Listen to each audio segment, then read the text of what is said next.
These parties spent several months attempting reconciliation, which is part of the reason why this case has been on file for as long as it has. This morning, Ms. Locke and I discussed scheduling a structured settlement. The parties have exchanged settlement offers. They do not agree on them, obviously. Otherwise, we'd be here to put a final divorce decree on the record. But they are much closer than they have been. But there were several months where they worked on reconciling, which I think it's important for the court to know that they had attempted to not proceed, and that failed. But that caused quite a significant pause in the case as well. And then I do want to put on the court's radar that there is a procedural issue that I need to raise if we're going to proceed on this contempt. We are going to proceed on this contempt. Ms. Levitt, what is the procedural issue that you raise? Your Honor, for when a contempt is filed, it is required by statute KSA 20-1204A subsection B that the order to appear and show cause shall be served upon the party allegedly in contempt by the sheriff or some other person appointed by the court for such purpose. In this case, this contempt was not served on my client by the sheriff or a process server. The return of service shows that it was mailed to my client using certified mail, which is not allowed for under the statute. So although my client is here and present, it's due to the other motion that was filed. The service is not correct on the contempt, and the statute is clear. It says shall be served by a sheriff or process server. What other motion are you referring to? Your Honor, Ms. Locke had filed a motion as to some discovery issues. There was a motion to compel and a request for inspection. In a divorce court hearing, both parties are attempting to move toward a settlement after months of conflict and failed reconciliation efforts. Although negotiations have brought them closer, key disagreements remain unresolved, preventing a final divorce decree. The court is informed that delays were partly caused by attempts to save the marriage, but now the focus has shifted fully to resolving legal and financial disputes. So your appearance, your client's appearance on the contempt is a special appearance to challenge jurisdiction. Yes, Your Honor. The statute is very clear as to how service has to be done, and it was not complied with. Ms. Locke, I believe that is a requirement in this case. Why wasn't this served by the sheriff? Your Honor, if it was not served by the sheriff, that is an error on my part.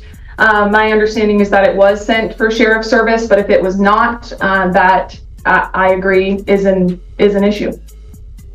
It's an issue that precludes the court from going forward with the contempt citation at this time. The court finds that there was improper service in this case, that the court does not have authority to go forward on the contempt citation at this time. With that said, there are some serious issues raised by this contempt citation, and I would sure hope that the parties in this case would recognize the privacy rights of the other. Nevertheless, the court will make no contempt finding at this time, and will move on to what appears to be the other motion before the court, and that apparently deals with discovery issues. Ms. Locke, you may proceed further in regards to that. Thank you, Your Honor. We have, as I stated to the court earlier, and just for a little bit of clarification on Ms. Levitt's position, my client disagrees with the idea that the parties were attempting to reconcile. She has not been interested in reconciling, and has not been, and has made that very clear to the petitioner in this case throughout the case. However, we issued discovery. We've issued discovery twice in this case, as well as a request for inspection. I cited in my motion that we didn't have the petitioner's tax returns. That issue has been resolved. I also had concerns about cryptocurrency. That issue has not been resolved. There was a statement to us that the cryptocurrency has since been sold. However, we have no affirmative documents related to the cryptocurrency. The petitioner has been played some sleight of hand with the cryptocurrency, says he has documents but doesn't have documents, says we could get them but he can't get them. So we have challenges with that. He is very tech savvy. We would like the documents related to the cryptocurrency to value them as a marital asset. Additionally, the parties have some pretty significant toy collections, an RC car collection, which I believe has been agreed upon, but also a Lego collection. We asked and submitted a request for inspection related to the Lego collection.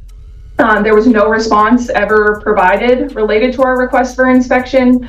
And so that is part of our motion to compel here today, to allow us to get the Lego collection inspected and valued as a marital asset.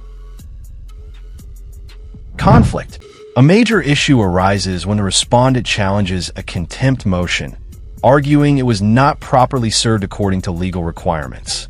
The judge agrees, ruling that improper service prevents the court from proceeding on contempt. Attention then shifts to ongoing discovery disputes, including missing financial documents and disagreements over assets like cryptocurrency and collectible items. All right, Ms. Levitt. Thank you, Judge. Your response?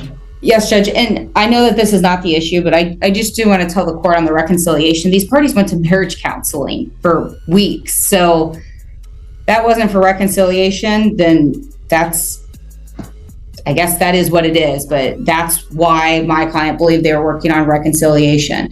As to the discovery issues, the cryptocurrency that my client owned is called Ethereum. It is held through a Robinhood account. I am looking at an email that was sent with all the discovery responses as digital attachments to Ms. Locke, in which the Robinhood account that holds the Ethereum, $600 worth of cryptocurrency, was sent as part of discovery responses. We have responded in a follow-up letter that Ethereum is cryptocurrency. It is held in the Robinhood account. That is what Robinhood is. It's like E-Trade is for stocks, Robinhood is for cryptocurrency, and that is all the cryptocurrency that my client is in possession of. The way Robinhood does their statements, Judge, is you are advised that you can have a statement available for download each month. If you go in and download it, then you have the statement. If you don't download it for that month, you cannot go back to prior months to download it. So I've advised that Ms. Locke, she can send a business record subpoena to Robinhood and see what she can get. My client had statements from when he had opened the Robinhood account, and then he had a statement from the month when discovery was received. That is all the cryptocurrency he owns. They have repeatedly asked about him owning Bitcoin. We have answered that he does not own Bitcoin. He's never owned Bitcoin. Quite frankly, I think that this is an attempt by the respondent to allege that my client is hiding this money that doesn't exist. And they want us to prove something that you can't prove a negative. I can't prove that there is no more cryptocurrency than the Robinhood account. We have handed over the Robinhood account. As to the request for inspection, a Lego list with all of the Lego all of their sets they put out, Judge, have like numbers. They put serial numbers on them.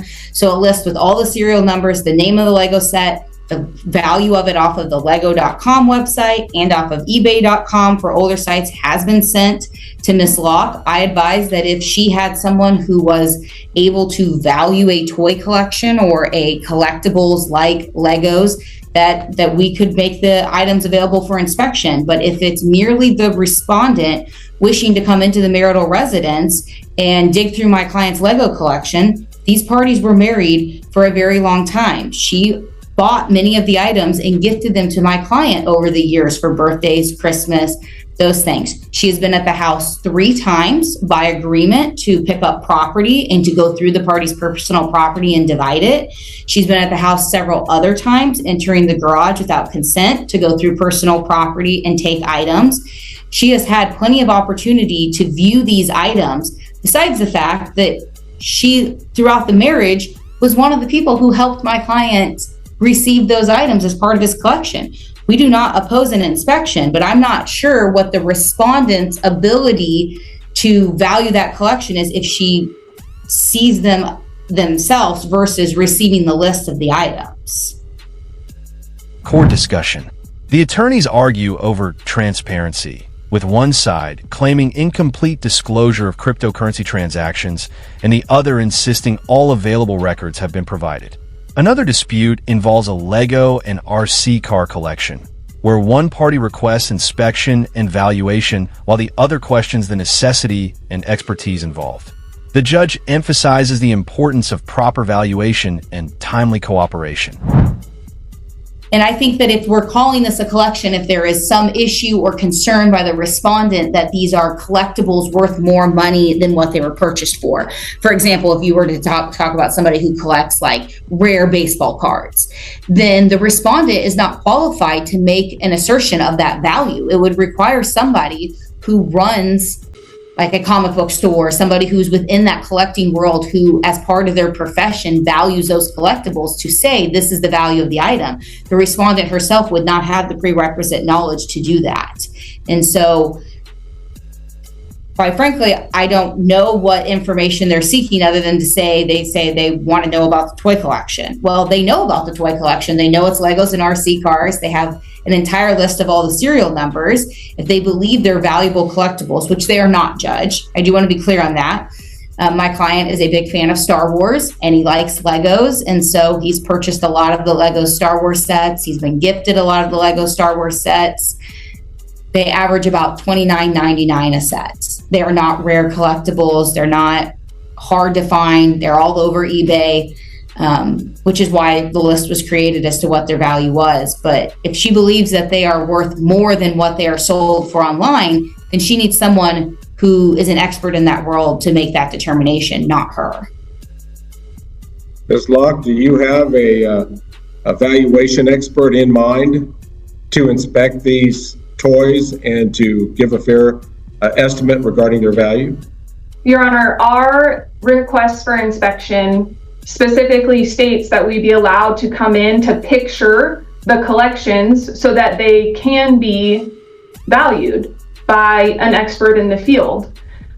So we have not secured an expert, and obviously we would be required to do disclosures for that, but the purpose was not for us to come in and my client decide what the values are. The request for inspection specifically asks that we be allowed to photograph the Lego collection so that we can then go and have it be valued. Additionally, Your Honor, could an expert do it purely from photographs without being able to see the items themselves and their current condition? Your Honor, I think that would be at least a good starting point for us. Again, I just want to give a little bit of backstory here. We issued discovery in 2024. We issued a second set of discovery early in 2025. We had to file a motion to compel to get responses to our second set of discovery. Ms. Levitt talks about this list that she provided us of all of these Legos. I got that list at 4 o'clock on Friday. Today's Monday at 10 a.m. So the idea that we've had all of this information and we could have done all of this stuff is just not accurate. I received her document at 4 o'clock on Friday for this hearing at 10 o'clock today, when the request for inspection was in early May. And so there was plenty of time to respond and say, hey, here's the list. What more information do you need? But instead, we're getting this information as a result of us having to file a motion, which is improper. The discovery in these items should be forthcoming. And it should be, Mr. Roberts is not qualified to value a Lego collection in the same way that my client is not qualified to value a Lego collection. So we thought starting with the easiest, most low cost option would be viable to let us come in. Again, we specifically requested the opportunity to come to the house rather than just showing up at the house, to come in, photograph the Lego collection, and then try to have it valued. And I think that request was completely reasonable. Decision direction. The court orders that within 30 days, an expert must inspect and evaluate the collectible items with full cooperation from both parties. Additionally, documentation regarding cryptocurrency value at separation and sale must be provided, even if it requires a formal subpoena. The judge stresses urgency, warning that the case has been delayed too long and must move toward resolution. Well, if you're going to submit the pictures to a valuation expert, presumably, to determine value, why can't the valuation expert be on site to actually view the items and make a determination that way? I realize that might be a little bit more costly of an option because it would involve more of the expert's time. But I guess I failed to see what value your client taking pictures of these items would have if there's a concession that neither party is in a position to value them. Your Honor, we would be happy to coordinate an expert to come in. But again, these are items that could have been resolved between counsel had a response been filed to our request for inspection. There was never even an objection to our request. They just simply never responded to our request to be allowed to come in. If Ms. Levitt would have said, you can't come in the time frame that you presented unless you have an expert, I would have said, okay, let us get someone on board and we can schedule a time that individual, my client and myself, will come to the house to do the inspection. But those responses are not forthcoming from the petitioner who filed this case and should be the one that is pursuing it. And so these are the challenges that we have faced at almost every set of discovery.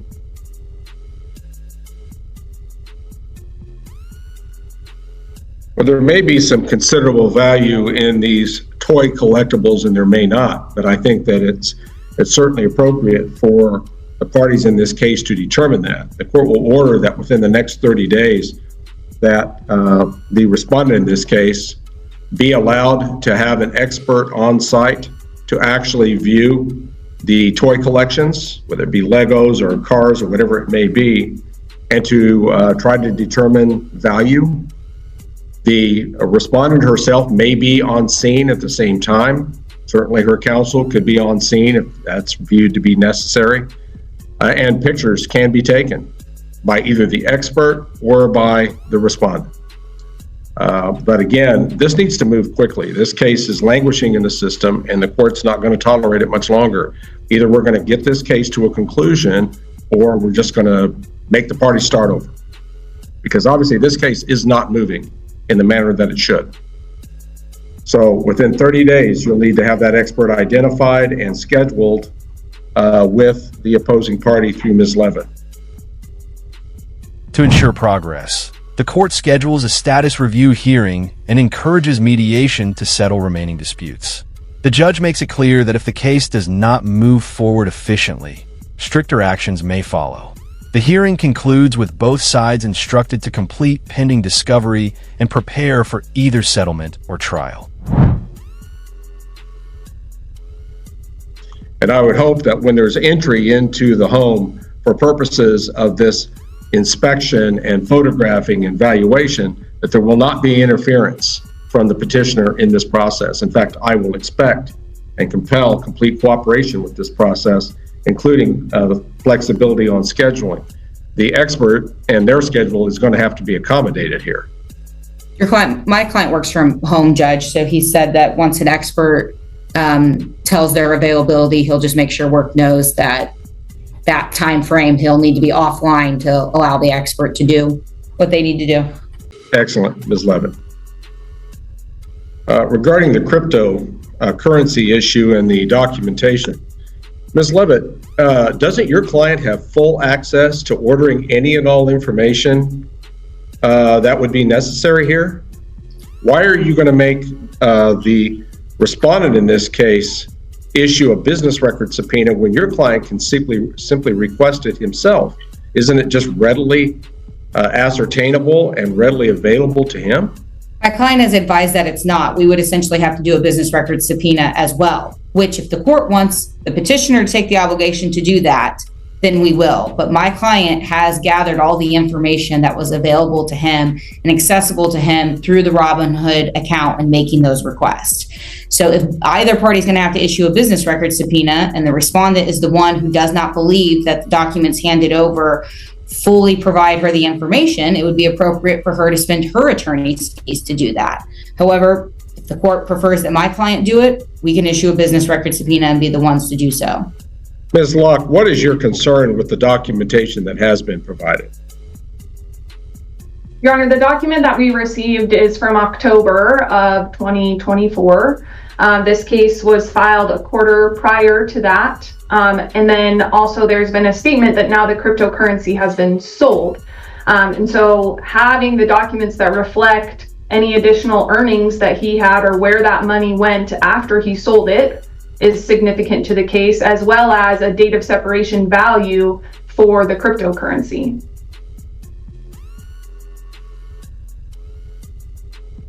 And I can't answer where the money went from when my client sold it. It went to my trust account to pay his bill with my office. Well, to pay some of it. it's only valued at approximately $600.